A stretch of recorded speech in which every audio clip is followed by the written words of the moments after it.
Breaking news ఓ మహిళా న్యాయవాది దారుణ హత్యకు గురైంది. అడ్వకేట్ స్వప్న మెడపై నరికి చంపేశారు దుండగులు. ప్రస్తుతం స్వప్న చేవెల కోర్టులో న్యాయవాదిగా పనిచేస్తూ ఉన్నారు. రంగారెడ్డి జిల్లా కేతిరెడ్డిపల్లిలో వెలుగులోకి వచ్చిన ఘటన కలకలం రేపింది. ఘటనా స్థలిని పరిశీలించిన పోలీసులు కేసు నమోదు చేసి దర్యాప్తు చేపట్టారు. స్వప్న హత్యను నిరసిస్తూ చేవెలలో న్యాయవాదులు ఆందోళన చేపట్టారు. స్వప్న హత్య ఘటనపై నిరసన చేపట్టారు.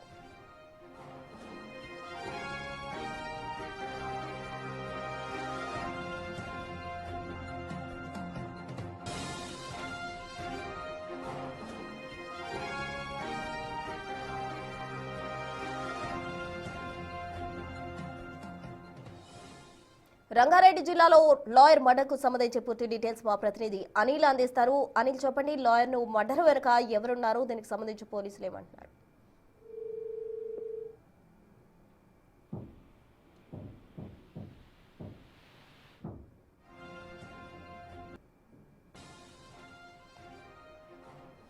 స్వప్న మర్డర్కు సంబంధించి ఇప్పటికే లాయర్లు తీవ్రంగా కూడా ఆగ్రహం వ్యక్తం చేస్తున్నారు. ఈ హత్య గల కారణాలు ఏంటి అనే కోణంలో పోలీసులు దర్యాప్తు చేస్తున్నారు. పూర్తి డీటెయిల్స్ మా ప్రతినిధి అనిల్ అందిస్తారు. అనిల్ చెప్పండి, లాయర్ మర్డర్ కేసు గల కారణాలు ఏంటి, పోలీసులు ఏం చెప్తున్నారు?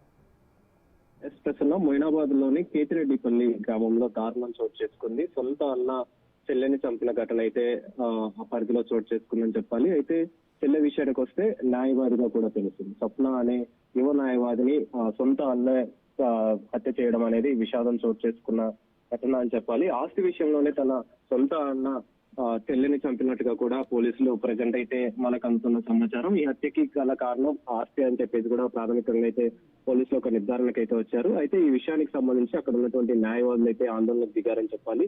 న్యాయవాదులకు సంబంధించి ఎలాంటి రక్షణ లేకుండా పోతుంది. అడ్వకేట్ల అనే విషయం పైన ఎలాంటి రక్షణ లేకుండా ఈ విధంగా వ్యవహరించడం అనేది దానికి సంబంధించి ప్రజెంట్ మొయినాబాద్ పోలీస్ స్టేషన్ దగ్గర అయితే ఆందోళనకు దిగిన పరిస్థితి అయితే మనకు కనిపిస్తుంది. అయితే వివరాలకు కనుక వెళ్తే పోలీసులు తెలుపుతున్న వివరాలకు కనుక వెళ్తే స్వప్నకు సంబంధించి స్వప్న అన్న టీను వీళ్ళిద్దరు కూడా మొయినాబాద్ సంబంధించి కేతిరెడ్డిపల్లిలో నివాసం ఉంటున్నట్టుగా కూడా తెలుస్తుంది. వాళ్ళిద్దరికి కూడా తల్లిదండ్రులు లేనట్టుగా కూడా మనకు అందుతున్న సమాచారం. అయితే ఈ స్వప్నకు సంబంధించి అదేవిధంగా అన్నకు సంబంధించి ఈ మధ్య కాలంలో ఆస్తి గొడవలు అనేవి వస్తున్న క్రమంలో ఆస్తులకు సంబంధించి తన పైన హత్యకి పాల్పడ్డట్టుగా కూడా తెలుస్తుంది. అయితే ఈ హత్యకి పాల్పడ్డ తర్వాత తను బ్రతికే ఉందని చెప్పేసి స్థానికులు గమనించి ఆ తర్వాత అక్కడే ఉన్నటువంటి స్థానిక హాస్పిటల్కి అయితే తరలించడం జరిగింది. తరలించిన అనంతరం అక్కడ డాక్టర్లు చనిపోయిందని చెప్పేసి ధృవీకరించడంతో ప్రెసెంట్ పోస్ట్ మార్టం నిమిత్తం అయితే ఉస్మానియాకి తరలిస్తున్నట్టుగా కూడా మనకు అందుతున్న సమాచారం. ప్రస్తుతం మొయినాబాద్ పోలీస్ స్టేషన్ వద్ద లాయర్లంతా కూడా అక్కడ ఉన్నటువంటి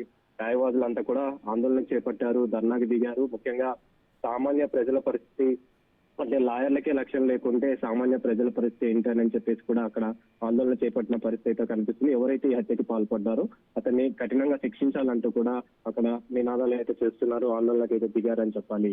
ప్రసన్న అనిల్, మనం చూస్తూ ఉన్నాం, ఇది బయట వాళ్ళు ఎవరో చేసింది కాదు, సొంత అన్నే హత్య చేశాడు. అందులో ఆమె న్యాయవాదిగా కూడా ఉంది.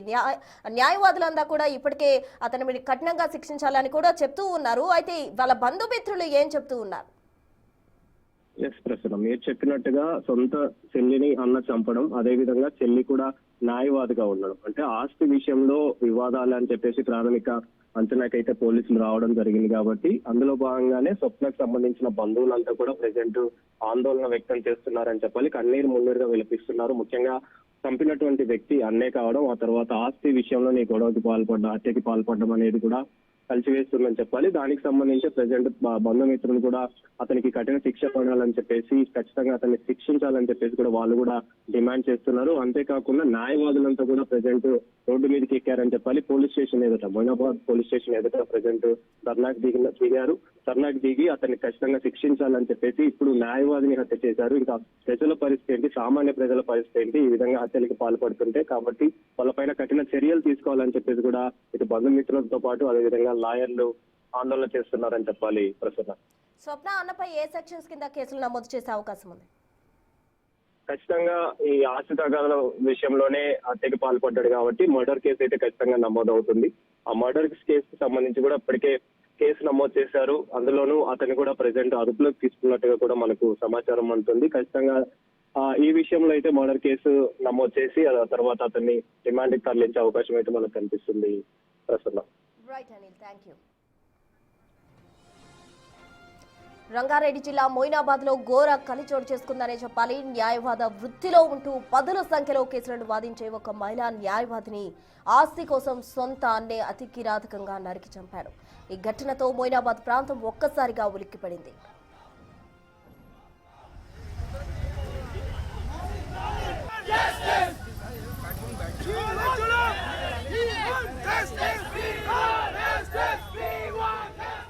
కేతిరెడ్డిపల్లికి చెందిన స్వప్న చివెల కోర్టులో న్యాయవాదిగా ప్రాక్టీస్ చేస్తున్నారు. గత కొంతకాలంగా కుటుంబ సభ్యుల మధ్య ఆస్తి విషయంలో గొడవలు జరుగుతున్నాయి. తన అన్న స్వప్నం మెడపై తీవ్రంగా నరకడంతో ఆమె రక్తం పడుగులో పడిపోయారు. స్థానికులు వెంటనే ఆమెను భాస్కర్ హాస్పిటల్ కు తరలించినప్పటికీ ఫలితం లేకపోయింది. అప్పటికే ఆమె మరణించినట్టు వైద్యులు నిర్ధారించారు.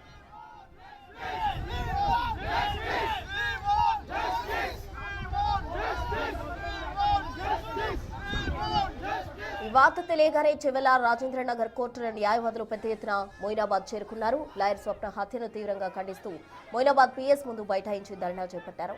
చెవెల కోర్టు విధులను న్యాయవాదులు పూర్తిగా బహిష్కరించారు. రాష్ట్రంలో న్యాయవాదులపై దాడులు పెరుగుతున్నాయని, ప్రభుత్వం తక్షణమే అడ్వకేట్స్ ప్రొటెక్షన్ యాక్ట్ అమలు చేయాలని వారు డిమాండ్ చేస్తున్నారు.